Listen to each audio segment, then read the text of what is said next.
Honorable Speaker, respected dignitaries, and my dear fellow parliamentarians.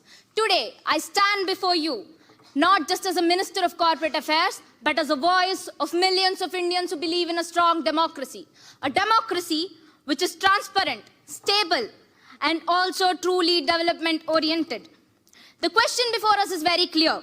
Will simultaneous elections be able to give us all of this? And the answer is a firm yes. But how? Firstly, let us see the face of reality today. Today, we are stuck in an endless cycle of elections. Every few months, somewhere in the country, the election code kicks in and the governance fails. And who suffer? Not the politicians, not the bureaucrats. It is the farmers waiting for irrigation. It is the people waiting for resources.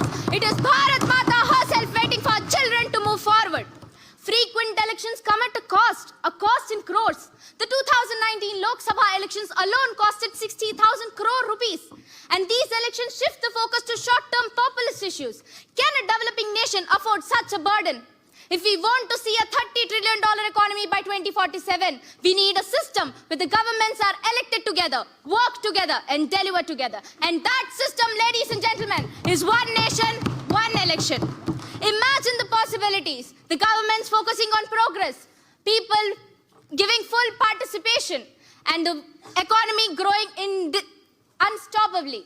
My friends, answering the question, simultaneous elections can prevent the influence of money on elections. It can prevent the misuse of corporate social responsibility funds and electoral bonds.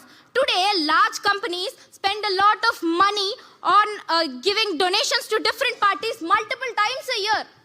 And the corporate social responsibility funds are being diverted there. If this system is implemented, then the corporate social responsibility funds will reach where they belong, to education, to health, to sustainability.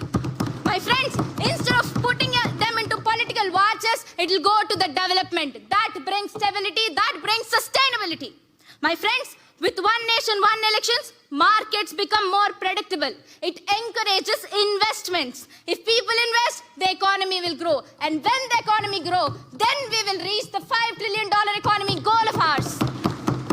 Ladies and gentlemen, when people and leaders focus less on winning votes, they can focus on building a nation. Today, if we want to build a nation, if we want a Vikasit Bharat, we must implement this reform. So I ask you all today, are we ready to rise above politics for the nation? Are we ready to bring stability to our democracy? Are we ready to make a Vikasit Bharat? The goal is Vikasit Bharat. The path is one nation, one election. The time is now. Like Chanakya said, a nation is stronger when its people are united. Ek Bharat, Shresth Bharat, Ek Chunav, Vikasit Bharat. Jai Hind. Thank you.